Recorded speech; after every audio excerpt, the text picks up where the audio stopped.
അപ്പൊ നമ്മൾ സൂറത്ത് യാസീൻ സ്ഥിരമായി പാരായണം ചെയ്യുന്ന സൂറത്താണ്. അതിൽ മഹാനായ ഹബീബുൻ നജ്ജാർ റഹ്മഹുല്ലയുടെ ഒരു ചരിത്രം പറയുന്നുണ്ട്. ഖുർആനാണല്ലോ അത്, കഥയല്ലല്ലോ, ആർക്കും നിഷേധിക്കാൻ കഴിയില്ല. അള്ളാഹുവിന്റെ ചില ദൂതന്മാരെ അംഗീകരിക്കണമെന്ന് പറഞ്ഞപ്പോൾ ഒരു വലിയ വിഭാഗം അത് തള്ളിക്കളഞ്ഞു. അന്താക്കിയ എന്നാണ് നാട്ടിലാണത്. അന്താക്കിയ എന്ന് പറഞ്ഞാൽ ഇന്നത്തെ ഇറാൻ ഇറാഖിന്റെ ഭാഗമായ ഒരു പ്രദേശമാണ് അന്താക്കിയ. എല്ലാ ലോകത്തേക്കും അള്ളാഹു ദൂതന്മാരെ നിയോഗിച്ചിട്ടുണ്ട്. വലിയ കൊല്ലി ഉമ്മത്തിൽ റസൂൽ, ജനവാസം എവിടെയൊക്കെ ഉണ്ടോ അവിടെയൊക്കെ അള്ളാഹുത്തിന്റെ ദൂതന്മാരെ നിയോഗിച്ചിട്ടുണ്ട്.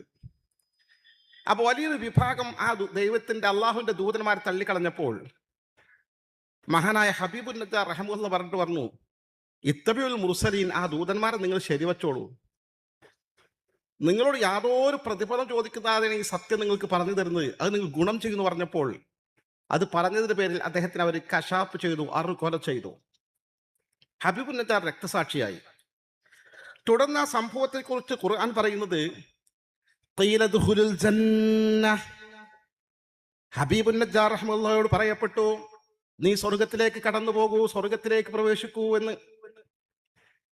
അദ്ദേഹം സ്വർഗലോകത്ത് തത്സമയം എത്തിച്ചേർന്നു. സ്വർഗലോകത്ത് എത്തിച്ചേർന്ന ആ സെക്കൻഡിൽ, ആ ലൈവ് തത്സമയം അദ്ദേഹം പറയുന്നത്, ഖുർആൻ തന്നെ പറയുന്നു,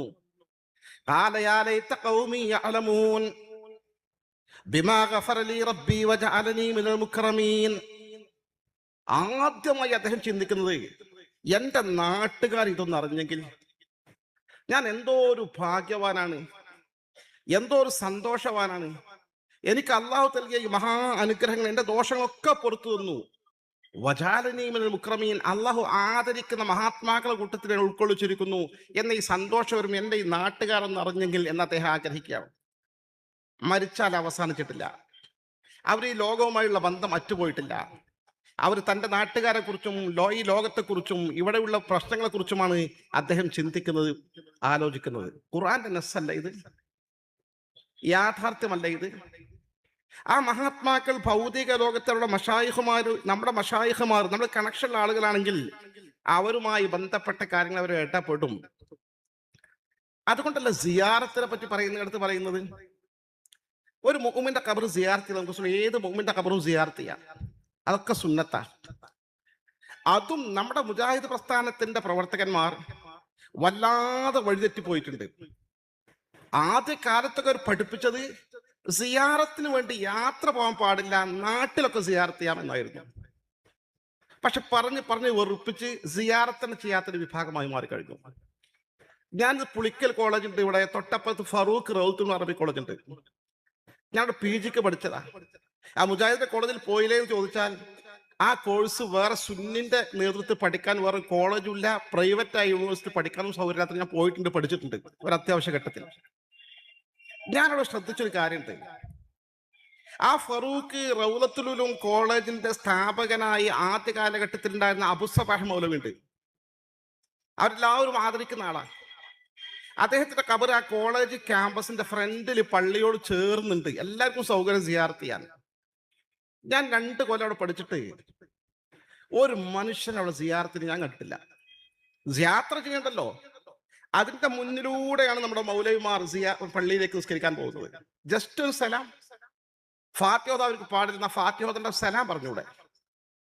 ഈ മയ്യത്തിന് ദുആ ചെയ്യൂടെ? ഇദ്ദേഹത്തിനോട് ദുആ ചെയ്തുകൂടെ? അത് ചെയ്യാന്നവർ പറയാറുണ്ടല്ലോ.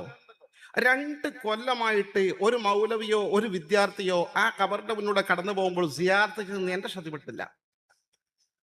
ഒരിക്കൽ മാത്രം ഞാൻ കണ്ടു, ഒരു അപരിചിതനായ ഒരാള് തോളിൽ തറക്കിയിട്ടിട്ടുണ്ട്, അയാൾ വന്ന് സലാം പറഞ്ഞു, അവിടെ ദുആ ചെയ്യുന്നുണ്ട്. അപ്പൊ ഞാൻ അദ്ദേഹത്തെ ദുആ ചെയ്യാൻ കഴിയാൻ കാത്തിരുന്നു. ചോദിച്ചു, നിങ്ങൾ എവിടെയാണ് ചോദിച്ചു. ഞാൻ പാലക്കാട് ഭാഗത്താണോ. ഇവിടെ സിയാറത്ത് ചെയ്താൽ വരാൻ എന്താ കാരണം ചോദിച്ചു. ഞാൻ പണ്ട് മൗലവിന്റെ അടുത്ത് പഠിച്ചിരുന്നു വിടുന്ന. ഒന്നും വിചാരിക്കാൻ ഞാൻ ചോദിക്കാൻ, നിങ്ങൾ സുന്നി മുജാഹിദ് ജമാഅത്ത് ഇങ്ങനെ ഏതെങ്കിലും ഉള്ള ആളാണോ ചോദിച്ചു. ഞാൻ കുട്ടിയെ സുന്നി തന്നെയാണ്. ആ മൂപ്പര് സുന്നി, ആകെ ഒരാളാണ് സിയാറത്ത് ചെയ്തത്, അത് നോക്കുമ്പോൾ സുന്യ. സത്യമാണ് ഈ പറയുന്നത്. ഈ സിയാറത്ത് പോലും അനുവദിക്കാത്ത തരത്തിലേക്ക് അവർ മാറിക്കഴിഞ്ഞു. വഴിതെറ്റി പോയി. പക്ഷെ നമ്മൾ മുഅ്മിനീങ്ങൾ സിയാറത്ത് ചെയ്യും, സുന്നത്താ. എന്നാൽ നമ്മുടെ ആധികാരികമായ ഫത്വകൾക്ക് ആശ്രയിക്കുന്ന തുഹഫ എന്ന കിതാബിന്റെ ഹാഷിയ ഷെർവാനിയിൽ പറയുന്നുണ്ട്, വഅമ്മാലി തബറുക്ക്, എന്നാൽ ബറക്കത്ത് കിട്ടാനാണെങ്കിൽ നമുക്ക് ഇങ്ങോട്ട് പുണ്യം കിട്ടണം, മഹത്വം കിട്ടണം, നമ്മൾക്ക് മഹാന്മാരുടെ ബറക്കത്ത് കിട്ടണം, അള്ളാഹുവിന്റെ സഹായം കിട്ടണം എന്നാണെങ്കിൽ ഫതുസന്നുലി അഹ്ലിൽ ഖൈർ, എന്നാൽ ഖൈറിന്റെ അഹ്ലുകാരെ സിയാറത്ത് ചെയ്യൽ സുന്നത്താ. ഈ ഖൈറിന്റെ അഹ്ലുകാർ എന്ന് പറഞ്ഞാൽ അള്ളാഹുവിന്റെ അമ്പിയാക്കൾ, ഔലിയാക്കൾ, ആരിഫ്യങ്ങൾ, സ്വാലിഹ്യങ്ങൾ, അവരെ മക്കാമിൽ പോയി സിയാറത്ത് ചെയ്യണം.